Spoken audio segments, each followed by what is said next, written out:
Hi, everybody. I'm Governor Mike Pence. I met Nick Vujicic just a few weeks ago. He came right here to my office at the Indiana State House, and we talked about the message that he's going to share with each of you in just a few minutes. You know, I believe we have the best teachers in America, and they want to help students just like you thrive to your fullest potential. And I believe we've got some of the brightest and most genuine kids you'll find anywhere. And it's my honor to serve all of you as your governor. You know, I know that trying to find your way in this world, figuring out who you are, where you stand, it's not always easy. But I want you to believe that you don't have to do it alone. Your parents, your teachers, your guidance counselors, they care about you. So reach out to them and let them come alongside and support you in your journey. I'm very excited that this live event is being simulcast to schools all over Indiana. I think you'll find this next hour to be very powerful. So get ready, because you're about to meet an amazing man. Get ready to stand strong with Nick Vujicic.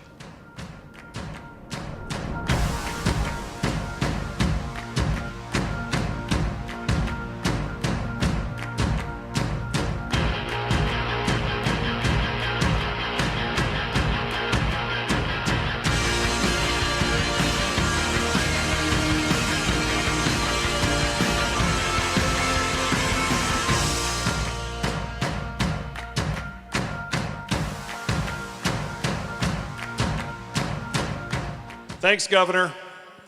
I always wanted to say that. Thank you, Governor.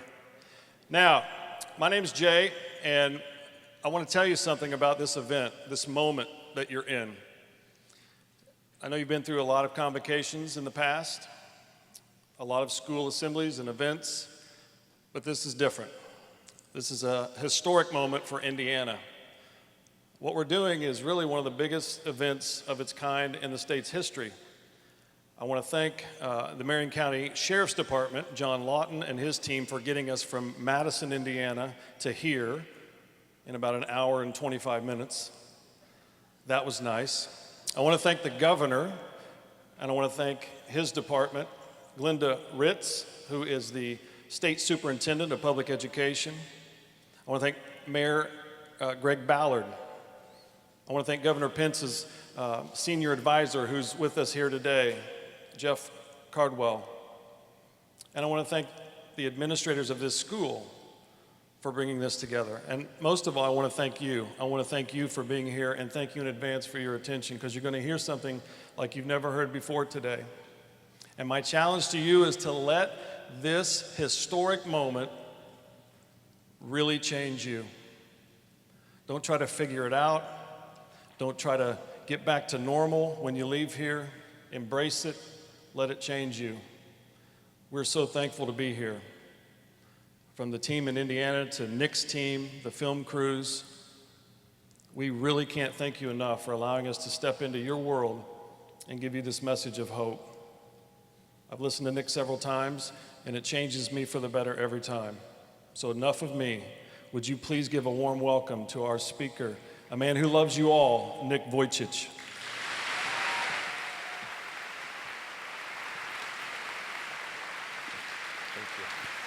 Oh, thank you very much. Ah, awesome. Thank you. I love you too. Thank you.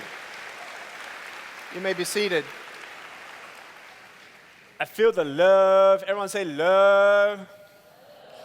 I really feel the love from here. You know how kids, they say, I love you this much?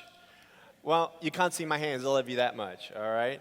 I want to tell you that I'm so thankful to be here. Thank you again to Governor Pence, the senior advisor, Jeff Caldwell, and everyone here in Indiana for putting this together. I am so thrilled to be here, and I hope that this is going to change something in you forever. For those of you who don't know me, my name is Nick Vujicic. I'm from Australia, moved to Los Angeles 9 years ago. I now live happily forever and ever and ever. For as long as God gives me on this earth, with my beautiful bride, Kanae. She is here in the crowd. She doesn't want to stand up, but she says hello. And my son, our son, 19-month-old Kiyoshi, is my height as well. My mom, my dad are here, a couple friends and family, my team. Can we welcome them all here today as well?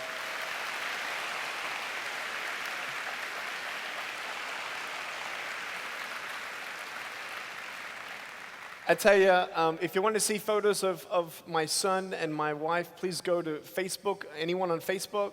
Yeah, like 3 of you maybe. We have a lot of photos. Kiyoshi is the biggest attraction. You put a photo of him up there and there's like 2 million likes on one photo. We have 5 million fans, and I travel around the world. I've gone to 54 countries, and they say I run so fast I leave my legs behind. I love to have fun. I don't really cause any trouble, but if I do, I don't get handcuffed, which is good. And I, in my travels, like to try new things. I've actually met Bethany Hamilton. I don't know if you know who she is. Out of Hawaii, an awesome champion surfer. She lost her arm in a shark attack, and so she taught me how to get up on a surfboard, and it was really, really cool, really, really fun. I was on a longboard in Waikiki. They strapped a pile of towels on the board, and they'd push me into the wave, and then I would have to use my head to get up, and it's just pretty difficult. And I couldn't do it the first time, couldn't do it the first 5 times, couldn't do it the first 10 times, but what happens when you fail? You try again. So the whole beach was looking at me like, oh, wow, look at that guy. Wow, is he really gonna be able to do that? I mean, he has no arms and legs. And I finally get up and I'm like, yeah! And everyone on the beach are like, yeah, rock on, dude! And I get up on the board and I'm like, what do I do now, right? I didn't know what to do, and so I actually swim, I float. So if you see me swimming, don't make me laugh because I'll start sinking as I breathe out. My lungs are like a life vest for me, and then I got my little foot, and when I swim upright, this becomes a little motor.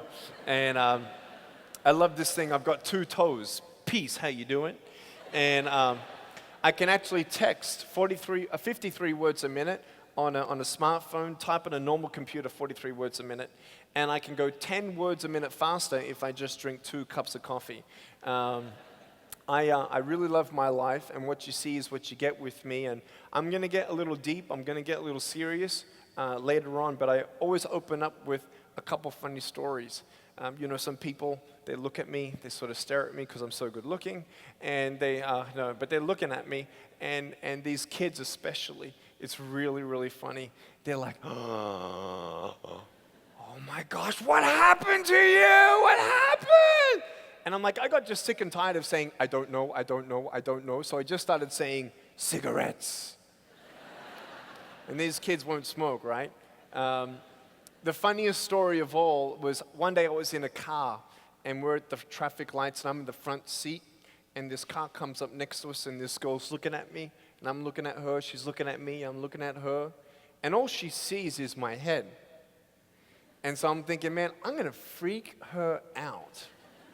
So imagine all you see is my head, right? So I just did this.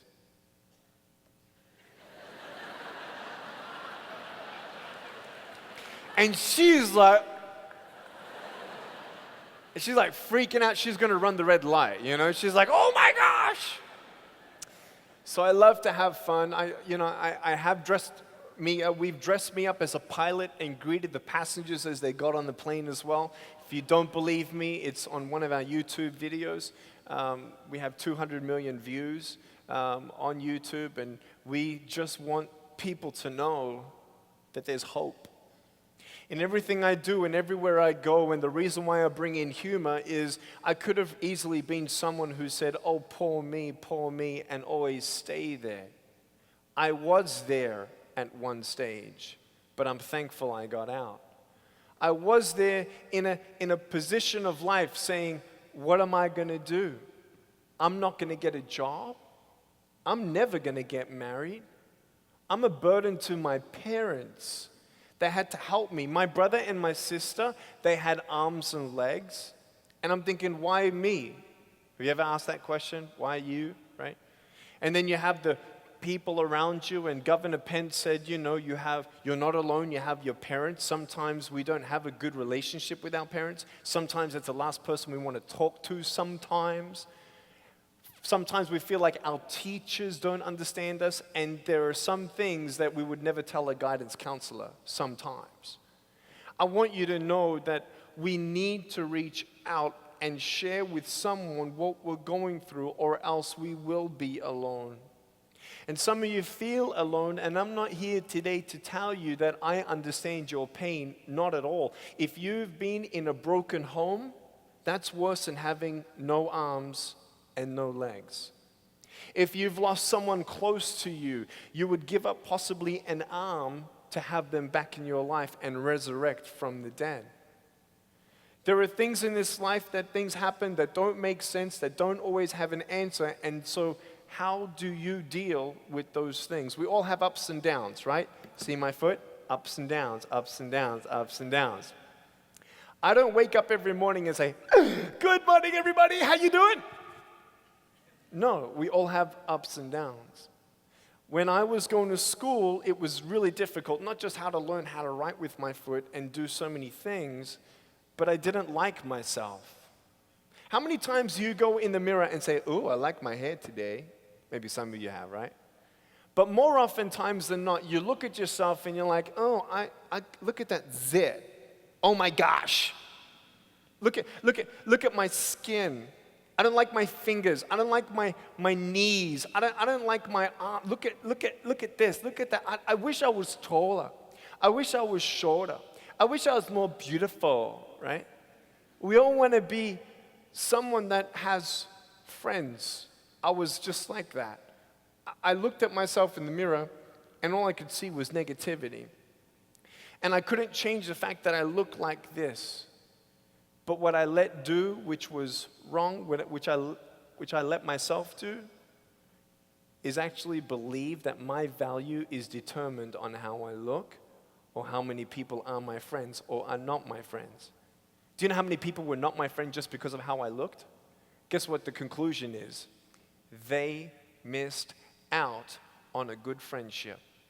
And if someone doesn't want to be my friend because of how I look, guess what? I don't have the problem. They got the problem. Do you get me? If you want to be my friend, or I want to be your friend, I'm not going to ask you a bunch of questions. If we get along, then we're friends. But some of us, we look at ourselves and we're like, "Well, I need to do this. I need to change this. I need to act cool.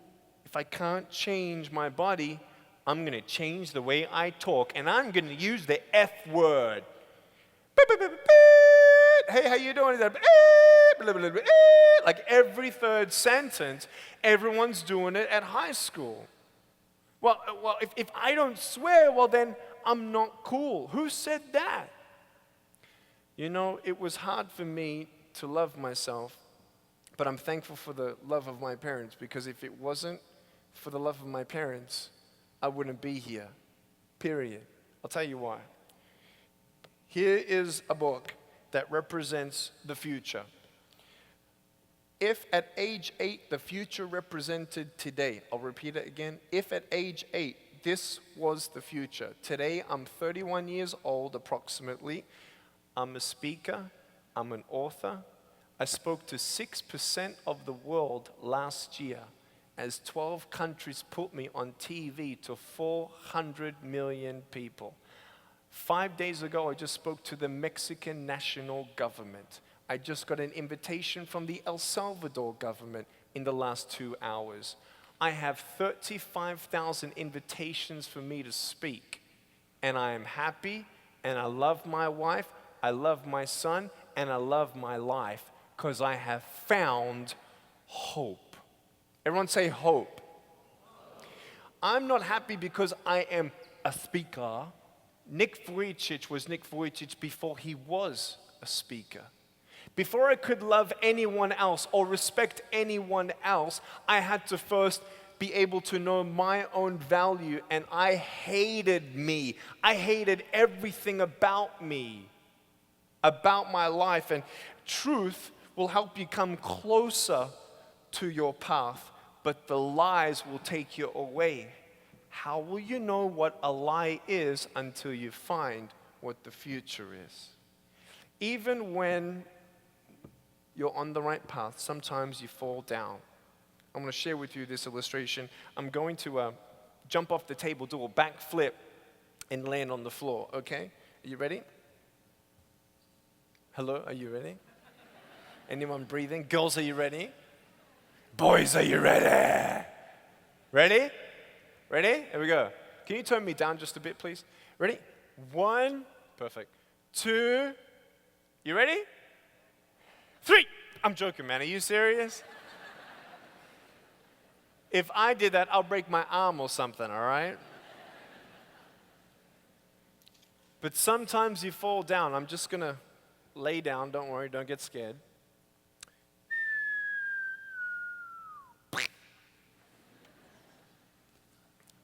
Hello? So what do you do when you fall down?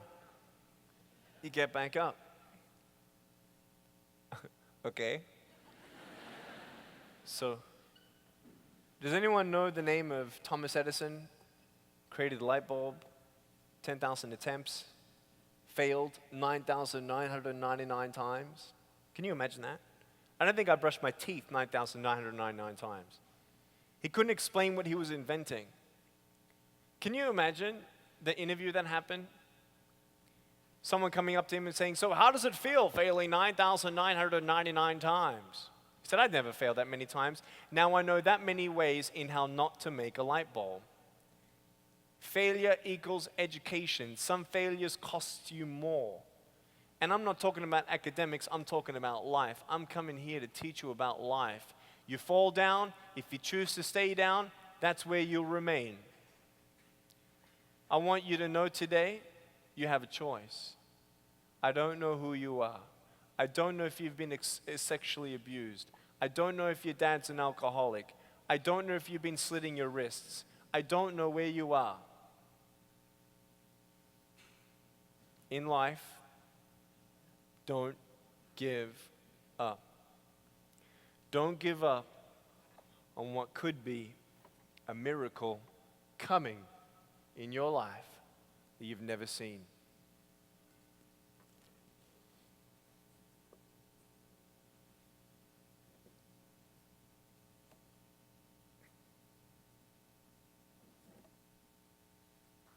Cool?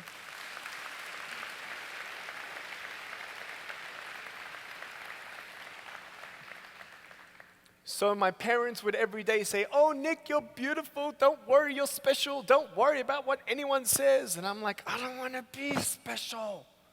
I just want to be normal. And I go to school and they're like, all the voices in my head saying, Nick, you're not good enough. Nick, you'll never be good enough. Nick, even if you got a wife, you can't even hold her hand. You can't get a job. What kind of husband are you going to be? What kind of a father are you going to be? You can't even pick up your kids when they're crying. Just give up. You're alone and you'll always be alone. At age 8, I thought of committing suicide. At age 10, I tried. I tried to drown myself at 10 years old in my bathtub. And as I turned over, the third time I rolled over, it was supposed to be the last time. But the one thought of leaving my parents with that pain stopped me. I loved my parents more than I loved my own life. They did nothing but love me. And I'm here today to tell you that if no one's ever told you that they love you, I love you. If no one's ever told you that they believe in you, I believe in you. If you've made a lot of mistakes in your life, things you could control, things you couldn't control, I still love you. If you make the decision to live your life loving others, I applaud you. If you live your life bringing others down, I'm here to talk to you too. I want you to know that everyone's going through something and not any of us have a perfect life. But never, ever give up. I don't need hands to hold my wife's hand. I just need hands to hold her heart. So many people can hold their hand, but not their heart. You know those guys walking down the hallway, oh, cool, with a girlfriend. Yeah, she my girlfriend. She cool, I cool. She's hot, you're not. You touch her, I kill you.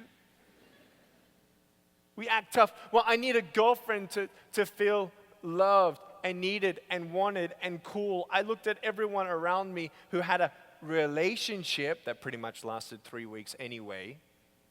Can you hear an amen? So you're going to understand that I'm looking at everyone else and I'm thinking, man, well, I need a girlfriend. No, I don't. It's so sad to see how many girls are with their abusive boyfriends who mistreat them, but because they're so scared of being alone, they'll say, well, yeah, I know he mistreats me, but, I know he really deep down loves me, and I hope he's going to change one day. What if he doesn't? What if he likes you for you because of how you look? And you get married, and 15 years later, you birth your children together? And now you don't look 17 anymore. And if your guy is with you because of how you look, he's going to be rowing the boat with his nose down the hallway. Even while you're standing next to him, he's going to look at all the other 25-year-olds walking down the street. Is that what you want? Do you want a boyfriend or do you want a husband? Do you want someone who will stand by you or just be with you for as long as everything's okay? Because I'll tell you right now, I was never with a girlfriend unless I was in it to believe that possibly she would be my wife. That's called courting. Some people call it dating. I remained a virgin until I got married to my wife. You didn't have any opportunities? I had opportunities, absolutely. Oh, you're a nerd. It's just normal. Everyone else around. Really?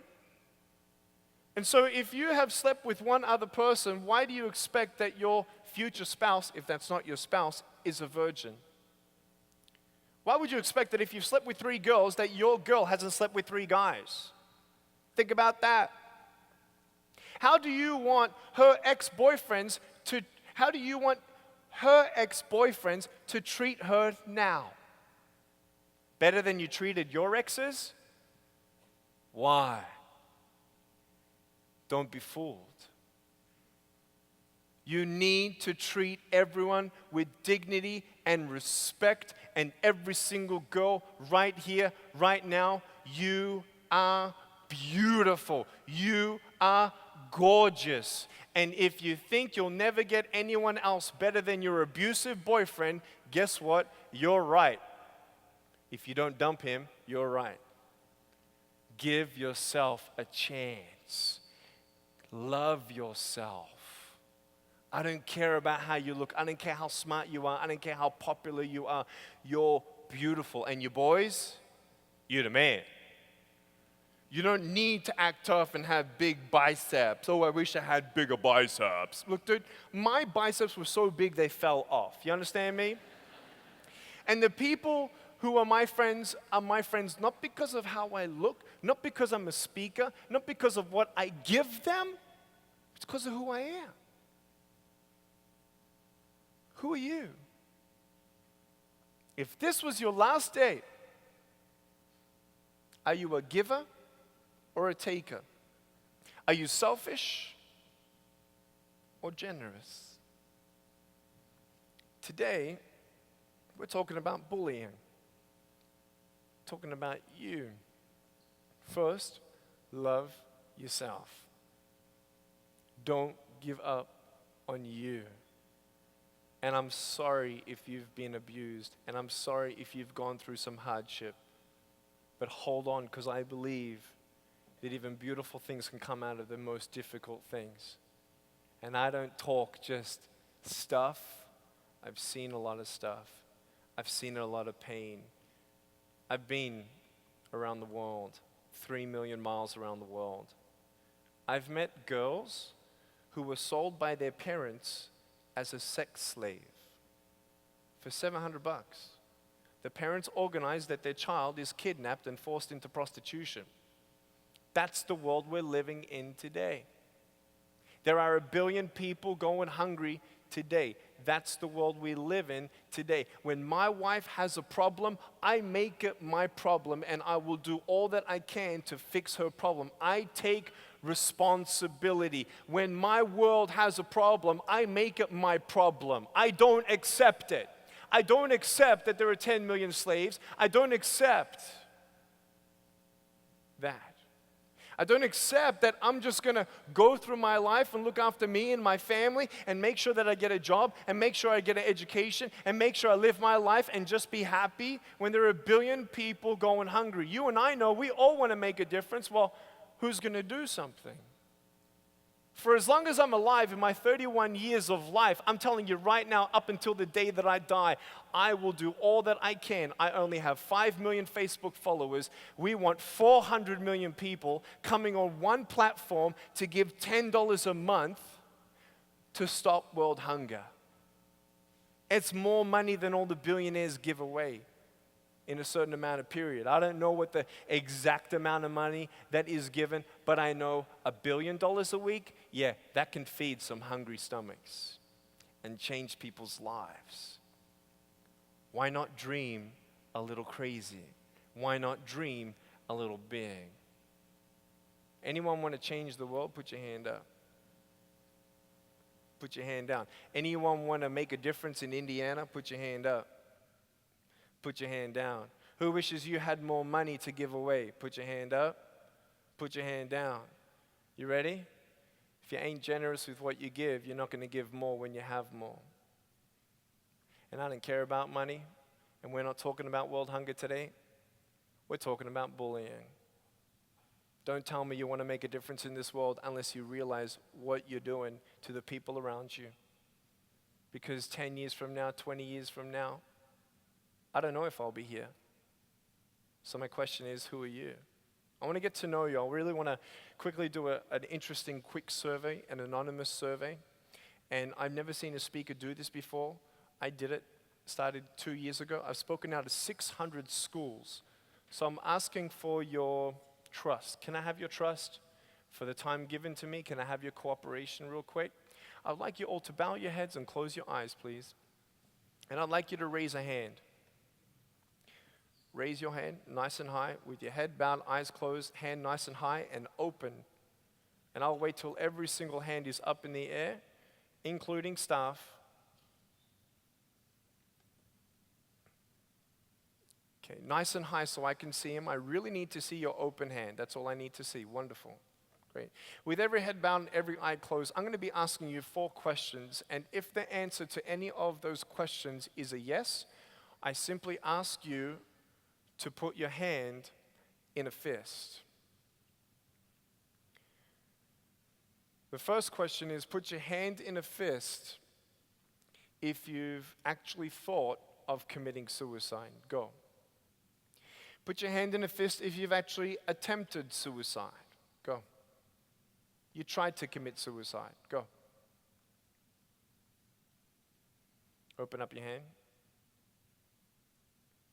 Put your hand in a fist if you've tried to commit suicide because of abuse at home.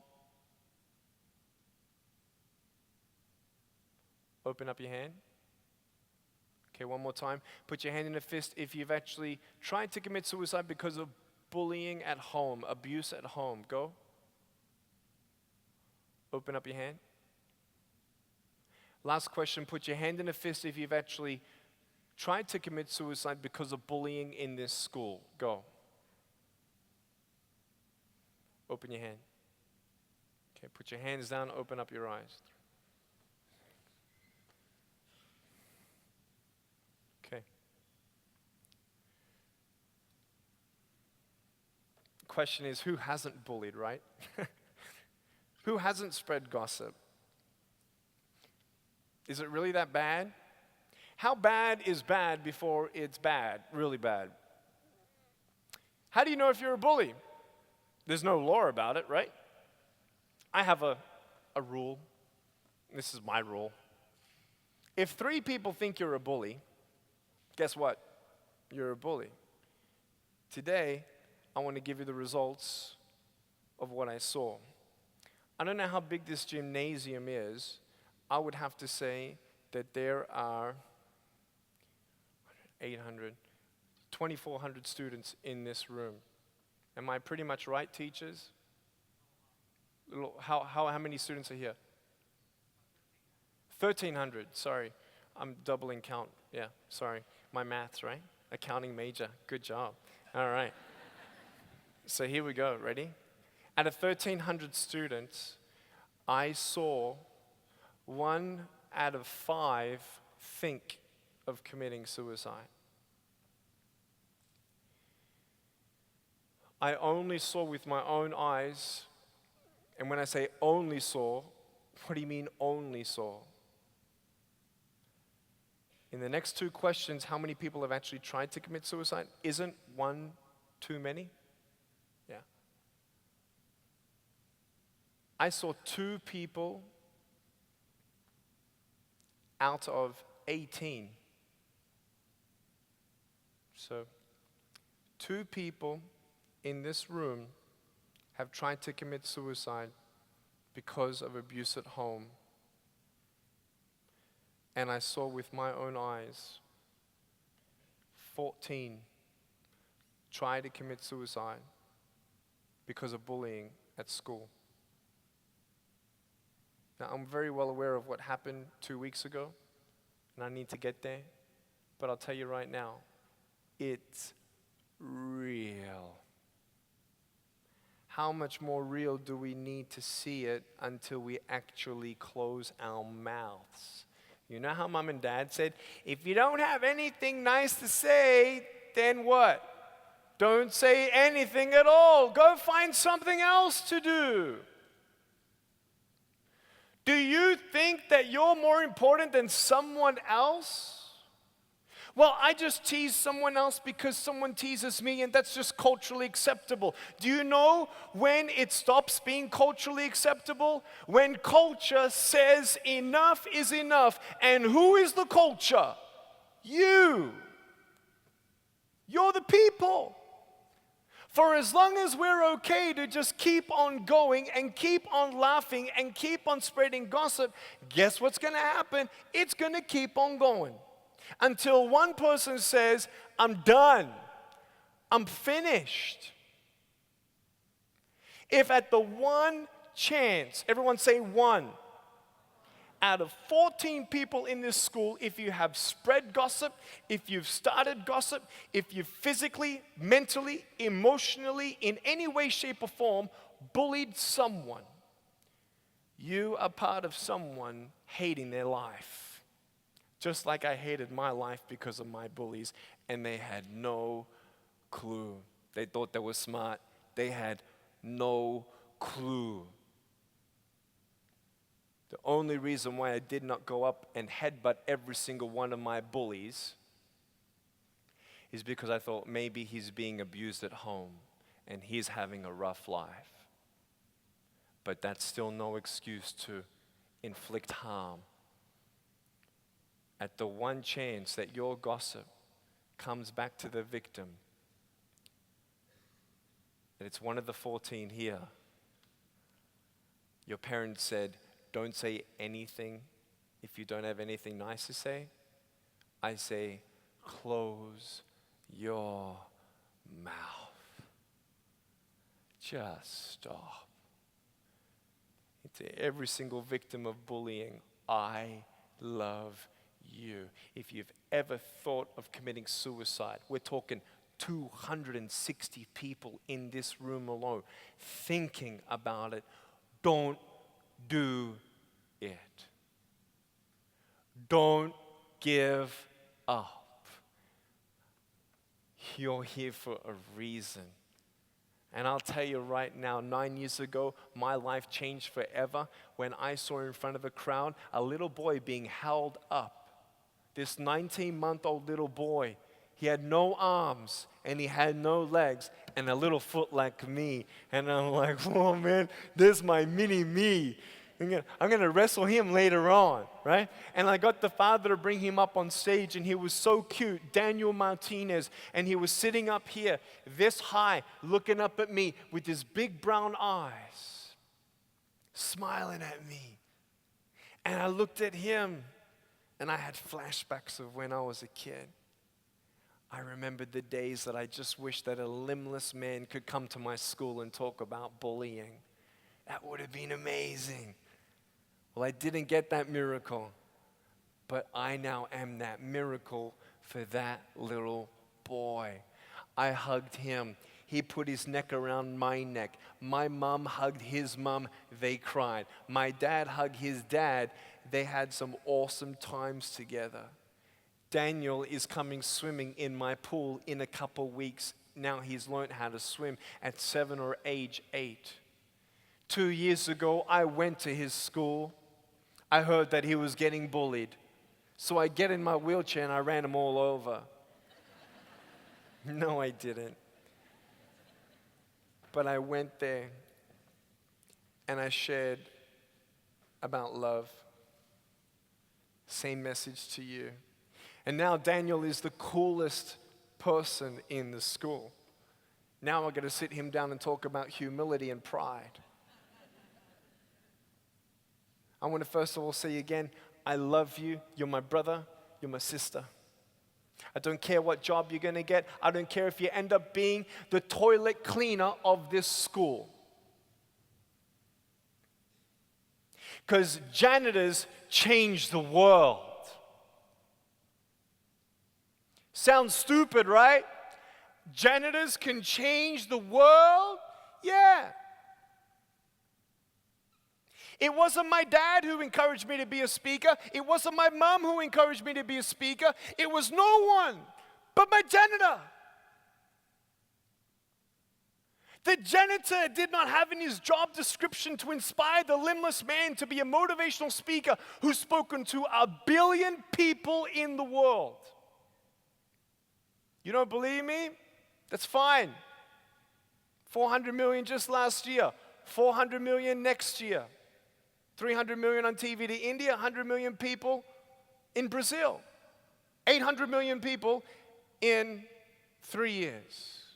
If you don't count the billion apart from it. How did it start? With love from my parents to hold on. And then someone, a janitor, to instill belief. I want to be that person for you. Because together, forget about changing the world for a second. Forget about changing USA for a second. Let's change Indiana. Let's be the first state like never before in this country to say enough's enough. We're going to find something else to do. Today, you have a choice. To be angry for what you don't have or be thankful for what you do have. My little foot, I love soccer very much. I don't know if anyone's a soccer fan here, but I am. And I'm a short guy. I'm 3'3", 3 foot, 3 inches tall. Yeah. I really married up. She's 5'5". Okay. I can do the corny dad jokes because I'm now a dad, all right? And when you put a full-size soccer ball next to me, it's this height. And one day, my friend was going to kick the ball to me, and I'm a little nervous, right? My palms are sweaty, my knees are shaking a little bit. And he says, "Are you ready?" And I said, "Yes." And he goes, whoop, and this ball turns into a missile. This thing's coming for me. You know when something's coming right for you, and you're like, and you don't know where you're going to go, and it just doesn't matter because it's going to get you anyway, you're dead? Yeah, I had that feeling. So as it's coming, have you seen The Matrix, the movie, The Matrix? Yeah? Okay, it's real. All right, it's real. I saw it.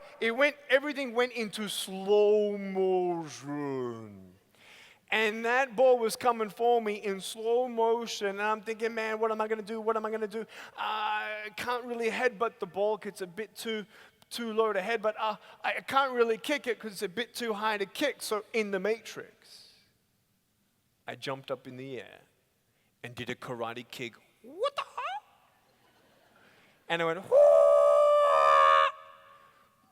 like that. And the ball came, hit my foot, bent it backwards, and I heard a and I was like, ah! And my foot went, I need this for everything. I type on a computer, I swim, I golf, I fish, I scuba dive, I've even done skydiving, but I can't do anything if I don't have this little one. I love my foot. I need my foot. I was in bed for 3 weeks. I felt disabled for the first time in my life. Do you know what I realized? To be more thankful. I could be, oh, I have no arms, no legs, or, hey, thank God I have this little one. And when I say thank God, I am a man of faith. I am a man of prayer, and I've seen it. I've seen the power of my faith in God and Jesus, and I'm not here to share religion, but I just want you to know that I've realized that I got to be thankful for the blessings I have and do the best with what I have. My parents always said, Nick, do your best, and God will do the rest. No one can ask you for more. Just do your best. I'm going to say something that may be a little controversial here. Maybe your parents won't like the first couple words. Maybe your teachers won't like the second couple of words, but here are my words. More than achievements of success, more than achievements of academics, strive in being the best type of person you can be, no matter your success, no matter your academics. Because if you're not the best you can be, then you're not happy with you, and success will not make you happy. Money, drugs, sex, alcohol, pornography. Just because everyone's got it doesn't mean it's okay. It's a dangerous spiral of depression. I save myself for my wife so I can look my son in the eye and say, I waited for your mother.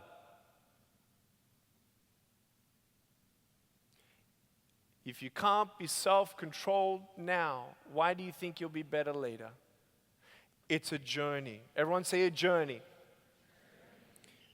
Of between the lies and truth. Oh, you're ugly. No, I'm fearfully and wonderfully made. Oh, you'll always be alone. No, I'm not alone. I'm not alone. I'm not alone. I'm not alone. I'll take one day at a time. I will try to do better than yesterday. Will I fail? Yes. Will I fall? Yes. Will I cry? Yes, yes, yes, yes. But I found hope. Through faith and love, I found hope. You've got to start believing in yourself. Do your best at academics. Do your best in success. But money, drugs, or relationships, or circumstances are just like arms and legs. They don't make you happy. You need to be happy with or without money. Try, but don't make that be your happiness. I don't care how many friends you have. All you need really is a couple good friends. But first you need to be a friend to yourself. And you need to be a friend to this school. So right now, I want to ask you, with everything you've heard, with everything you've learned, will you, as culture, in this city, in this school, say enough is enough? Will you just get over yourself? If you think you're more important and you like your popularity and your reputation and you think you're better than someone else here, I got something else for you. You're not. Tell me which individual in this world is more important. We're all of equal value. In fact, if you don't respect my brother and you don't respect my sister, you don't have my respect. You don't have my respect until you respect yourself and others around you. Today, will you make a stand? Today, will you stand strong? Today, will you make a decision to never, ever, ever give up? Because that is the best decision you could ever make in your life. You can do it. Today is a school. I want to ask you, individually, if 3 people think that you're a bully and you realize now the fruit of teasing, the fruit of bullying is only nothing but negative. It doesn't get you anywhere. It just puffs up your ego. Today, you want to change. Do you want to change? I want to change. I want to be better. I want to be more loving. And in this school, change starts with you. So right now, all across this place, if 3 people think that you're a bully, so therefore you're a bully, and you don't want to be that person anymore, and you want to say, you know what, Nick, I take a stand to say enough's enough. And for as much as I can, as best as I can, I will stand up for the victims of bullying in my school. I'm not asking you to punch the bully in the head. I'm not asking you to knock him out or her out. I'm asking you, would you come alongside the victim and be their friend? Oh, I don't want to be their friend. Why? Well, because then my friends may judge me. Really? Well, then they're not real friends. You are one school, one family. Stop dividing. You don't even know why. You don't even speak to each other. It's time to unite. Right now, if there is anyone who could say, Nick, yeah, I once was a bully, but I've decided today that if I don't have anything nice to say, I will close my mouth and do my best. In a moment, I'm going to ask you to stand where you are to make that stand physically. And yeah, there will be people looking at you. Oh, really? He's actually going to start bullying? Yeah. He's going to stop bullying. He's going to start standing up, stop bullying. He's going to start to stop bullying. Yeah, you got a problem with that? Oh, look who's making a stand. Yeah. Good.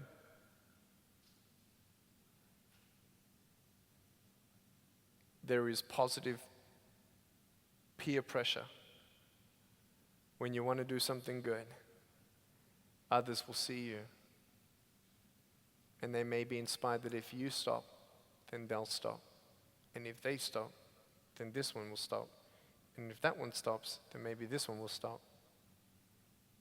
It starts here, starts now. If you know that you want to stop bullying in this school for real, to the best of your ability, and you want to change yourself and make a stand of change, stand to your feet now.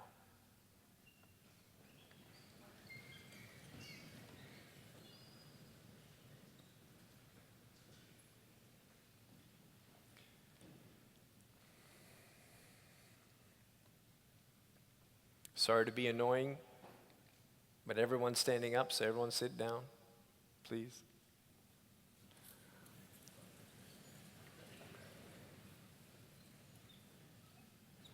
I know, sorry, sometimes, up and down is sort of sucks, standing up and then sitting back down and then standing back up, but I have to do it. I want to believe you with all my heart, so I just want to confirm that this school is done with bullying. Done, finished, done, done, done, done. Cyberbullying, gossip, done. Stairs down the hall, done. Name calling, done. Hitting someone on the back, done. If they think it's bullying, then it's bullying. In this school, if you want to make a stand against bullying, one more time, if that's you, stand to your feet, please.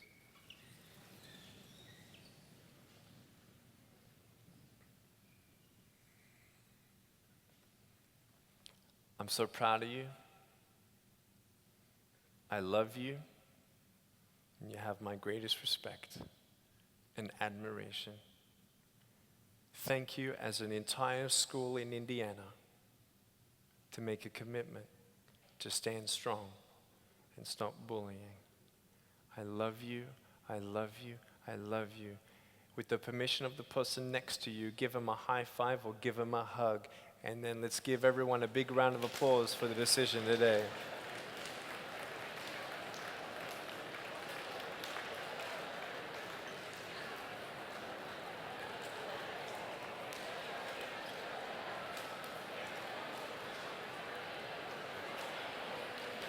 All right, back to your seats.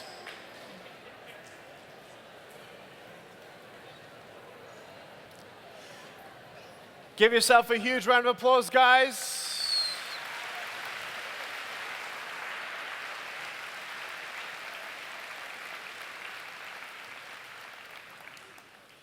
To everyone watching on the simulcast, can we say we love you? 1, 2, 3. We love you. Mwah! I love you so much. This is so exciting. Jay, you have a microphone. Guys, we have about 10 to 12 minutes left now for any Q&A. Please don't ask for the microphone unless you actually have a question. No question is too stupid, too silly, hopefully. But I would love to hear if you have any question, just raise your hand now. Anything that comes to your heart. Everyone always waits for the first one, and then it was like, pick me, pick me, pick me. So here we go. First question. I'm Mike Rushka. Hi, Mike. Nice to meet you. You too. Can you skateboard? Oh, awesome. Can I skateboard? Actually, it was one of my early hobbies as a 6-year-old kid. You know those little yellow skateboards? They're so thin, right? Okay, so when I was 6, I was like, pretty comfortable on that thin skateboard. I would lay down on my front, and then with my little foot, I would go, and then my mom hated me coming back with holes in my shorts.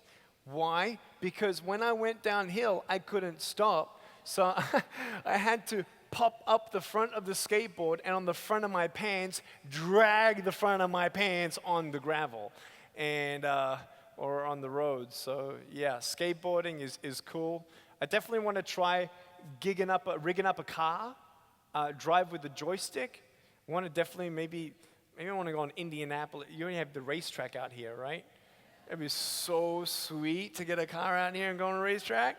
To drive a car on a racetrack, that to me is my last really, if you will, bucket list thing. So yeah, cool. Jay, who we have? My name's Philip. Hi, Philip. Nice to meet you, sir. Do you put on deodorant? Oh, I love the question. That's so good. It's so good. My wife loves me. I only put cologne for her because I can't smell my own cologne, right? Because you just get used to that own smell. I don't smell. There's no underarm. There's no arm, so there's no underarm. So it's quite funny when I have my shirt off, I've just got underarm hair sticking out. It's pretty funny. So we shave it a little bit. But yeah, no deodorant, no dirty socks, and I never have to wash the dishes. Yes. And yeah, it's cool. Great question. That's the first time. It's good. I used to at school because everybody else did it. I didn't need it. Anyway, yeah. Hi. I'm Jalil, and I want to know, what do you do to prepare before speeches? So good. Thank you so much for your question. I always pray. I've spoken 2,700 times, and I always pray. Prayer to me is huge.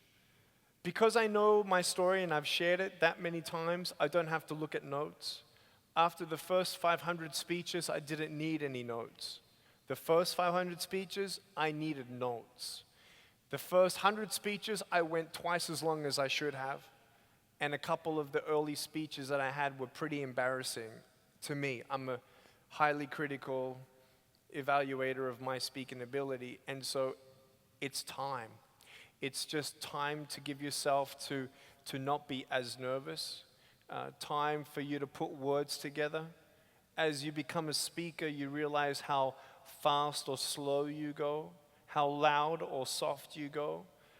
But really, it's feeding off the audience. So as I'm looking at you, I can see you. I can see when at a time, 100 of you change your position, and that's when I lost you for a couple seconds. So I've come to that stage where I just feed off the crowd.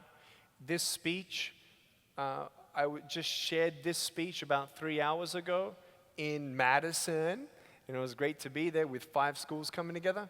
But it was a very different speech. Same message, but different speech. So once you find that confidence, prayer, people making sure that I'm eating right, I'm drinking water, keep myself hydrated, making sure that the table doesn't fall because I don't want to break a leg, all those sorts of things. So yeah, really cool question. I would like to write a book one day about speaking. I think it'd be cool. Yeah, hi. Hi, I'm Matt. How did you meet your wife? Me and my wife, we met, actually, believe it or not, at a speaking engagement. It was love at first sight, but her former boss met me at a Sir Richard Branson event in Hollywood, and we connected, and she said, I know who your Japanese wife is going to be. My wife is half Japanese, half Mexican, Japsican, and she's beautiful, and probably the only Japsican here in the room, actually, but I will say that when we met, it was fireworks in the air, and her former boss did not want to hook me up with my wife, but in fact my wife's sister. And so it was a little complicated at first, a little confusing because she said, so what did you think? And I thought she was talking about my wife. And I said, she's the most beautiful woman of God I've ever met in my life. She literally took my breath away. That was my text. And so when my wife was going to get my email address from her boss says, hey, did you just hear Nick likes your sister? And so she's like, what? She's like, really? Okay. Because at the time, I did not know my wife also had a boyfriend at the time. Now, stay tuned for the soap opera and what happens after that. Get my book. No, I'm joking. Basically, it was about 4 or 5 months later, we realized that there was a miscommunication. I was sending love poetry to her, trying to, maybe it's the Japanese side of her that's taken some time. She's a little reserved. No, it's her sister that's getting the poetry in the end. And so then we found out a little bit of communication. Really cool to meet the boyfriend of my wife at the time. Met them, and I was just a little like, wow, really? Is this really what happened? And really didn't think it was going to happen.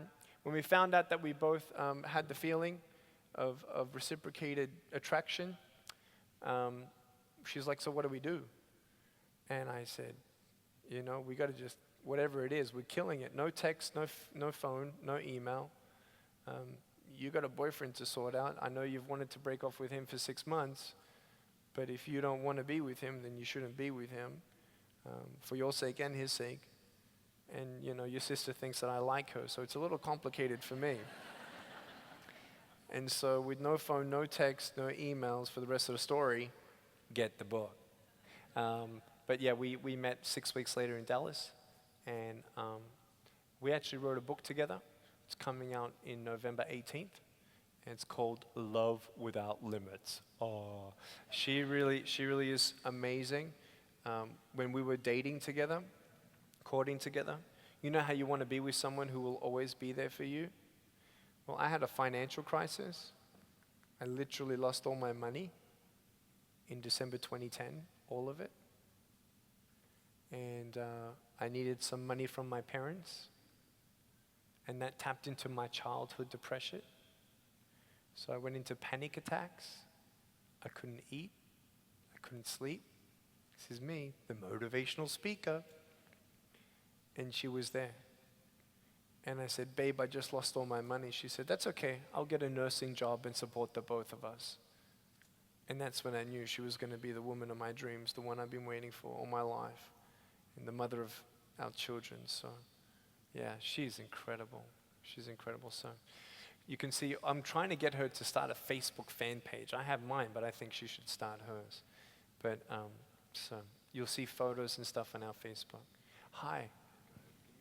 Hi, my name's Ellie, and this is really not as deep as your last question, but I was wondering, what's your favorite food? Oh, steak and seafood? Sorry if there are any vegetarians here. My cow was a vegetarian, so.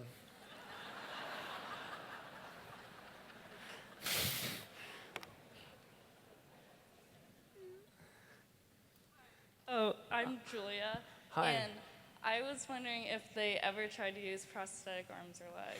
Very good question. When I was 6 years old, state-of-the-art technology, 1989, there was a sort of like a torso harness that went around me made of metal and plastic, and it wrapped around pretty much my rib cage, front and back. On top of each shoulder were 3 buttons. And if you push the button halfway, it does something. Push it all the way, it does something else. So the hands could rotate. The arms from the tip of the finger to the elbow could go up and down, and the hand open and close. The problem was, at the time, let me convert to pounds, I was 22 pounds heavy, and the arms were about 6 pounds heavy. And so it was very, very heavy. Is there greater technology out there? Absolutely. But I have back problems as well. I have chronic pain and all the time. And so I can't use any robotics or any extra weight on my body. Also, I just feel like I can do everything anyway. Because as I was trying to write with these arms, I had to move my whole body. And it was just so stupid. We tried for 6 months and trying to learn. It wasn't stupid. It was a great thing. It was a beautiful thing. It was a beautiful attempt, but it just wasn't for me. So, yeah, thank you so much for your question. Hi. I'm Isaac. I was wondering if you could come to our soccer game tomorrow. I'm speaking 3 times tomorrow, so probably in between the speaking engagements, I'm probably going to just have a sleep. But good luck. I love you. Yeah. My name's Clark, Hi, Clark. and I was wondering, how do you handle an itch you can't reach? Things I can't reach. Your microphone. An itch. He said Oh, an itch. Good. Okay, great. Well, if I'm stuck on this table and I really, really, really, really had an itch on my back, I would have to get on the ground and on the floor, the table, and use something on the table. If there's nothing on the table, then I'm pretty stuck because a flat surface doesn't scratch that well. So normally I have my wheelchair so I can, get up against and a corner of a wall or my head. Some bugs they get in your hair, right? And by the time I explain where the bug is on my head to someone, I'd rather just find a wall and kill that thing. Sorry. But yes. Hi. I am Moses. Hi, Moses. How did you deal with bullying in high school? Moses, the way that I dealt with bullying at high school was as I matured, I found out who my friends were and who were not worthwhile being friends with. Does that make sense? For me, I didn't need to be friends with everyone. It's okay. Not everyone's going to like me. Even today, not everyone likes me. That's their problem. That's fine. And I don't say it in a prideful way. I just say, I don't want to change me for someone else. Does that make sense, everyone? And so as I matured, I found a couple good friends, and that was enough for me. And I actually became a leader at my high school later on. I became vice president of the school. And so at the end of high school, things were pretty sweet for me against bullying. So, yeah, very thankful. Hi. Hi, I'm Josh. I was wondering, actually 2 questions. Wow. Number 1 is, how do you get ready in the morning? And number 2 is, if you were given the opportunity to have arms and legs now, would you take it? Thank you for your question. So normally when I'm traveling, I have a caretaker with me, a caregiver, if you will. And so they help me to get ready in the morning. When I'm at home and doing nothing and not going to the office, I pretty much can take care of myself. I actually have learned how to put on my own shirt, my own clothes on. I have some shorts that have no zipper and button on it, and I can slip in and out by myself. I can take myself to the restroom. I'm not going to share with you details because it's pretty gross. But with technology, we don't have a lot of adaptions at home. Like I've learned how to brush my teeth and comb my hair and all those sorts of things with minimal adaptions. But for the most part, I'm at home. My wife helps me out, you know, if I need anything that I cannot do on my days off. Otherwise, we have a caretaker coming in the mornings and getting me ready and taking me out where I need to go to office or other meetings. The second question was, what was it? Oh, if I had arms, okay. If I had an opportunity to have arms and legs or not have arms and legs, can I clarify your question? Is it from the beginning of time of my life or now? If I was given the opportunity, well, who would give it to me, God or medicine? So if magic, I don't believe in magic, but I've seen what cool stuff science does, and I've seen what cool stuff God's done. I've seen blind people seeing, 12 of them, deaf people hearing, lame people walking, crooked backs come straight. I have a pair of shoes in my closet in case God gives me arms and legs, actually. And so it'd be pretty cool if 1.4 billion people knew me without arms and legs, and then, oh, cool.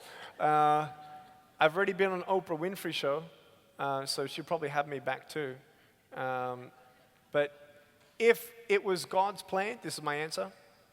If it was God's plan, absolutely. If he did it, absolutely. If science would give me arms and legs, I'd have to think about it. Really. It's an interesting question. If I died without arms and legs, I'm happy because I know where I'm going when I'm not here. I actually believe in heaven and arms and legs waiting for me up there. And if I can inspire one person to actually believe in heaven somehow, then this little life of 90 years without arms and legs, I mean, seriously, arms and legs are going to give me arthritis later on anyway. So, yes, last question. Is that the last question, Jay? Yep. Hi, I'm Dawson, and I was wondering, how do you take a shower? Really cool question. So the shower is basically just normal. The one that I used to have that I could actually turn on myself, we just made the tap, the faucet a little lower. And so I'd get up on one foot because I wasn't tall enough, and then knock the taps like that. We'd have a towel on the towel rack, and so when I come out, I grab one corner with my teeth, I pull it down off the floor, onto the floor, I get on one side of it, and then on my front, I basically pull up the towel and rub it in like that, and then over the shoulder and rub it in like that. And so, you know, you just learn how to deal with it. You know, I never known how it is to have arms and legs then lose it. And that's worse than being born this way. Does that make sense? Because I never known anything different. So I just want you to know that we need to adapt as much as we can. And love yourself and give yourself a chance. I would love to tell him about that. Jay's holding up a wrist. Put on my foot, actually. This is cool. This thing is so cool. This is called the Stand Strong wristband. Also fits conveniently on any ankle. Everyone say 313131. If you text that number, someone will respond to you, a real person, in 15 seconds. Now, why would you call that number? Why would you text that number? If 20% of you have actually thought of committing suicide, you need to tell someone what's going on. This actually is a crisis smartphone technology with real people. So if you don't want to talk to anyone, you don't want anyone to know your voice, you can remain anonymous without anyone knowing. If you don't feel comfortable with your teachers or your parents or your guidance counselors, which I really recommend you should talk to them, someone. But this app is for you to know that you're not alone. When we planned this together in the government of Indiana, we didn't want to just come and talk and that's it. We don't want this to be just a flash in the pan. We want you to have some tools that you can actually tap into for free Someone who actually cares for you, who will talk to you, who will text you back. No pressure. So text 313131. Everyone say 313131. It's called Remedy Live, and if you text the word strong, everyone say strong. Someone will text you back in 15 seconds. So we love you very much. I'm so thankful to be here. Thank you to your teachers, superintendents, and everyone who've made this possible. I also want to thank Gary Godby and the whole Proclaim team to make this possible. Couldn't do it without them. I want to thank my staff, my family, and most of all, you and God. Have a wonderful day. God bless you, Indiana.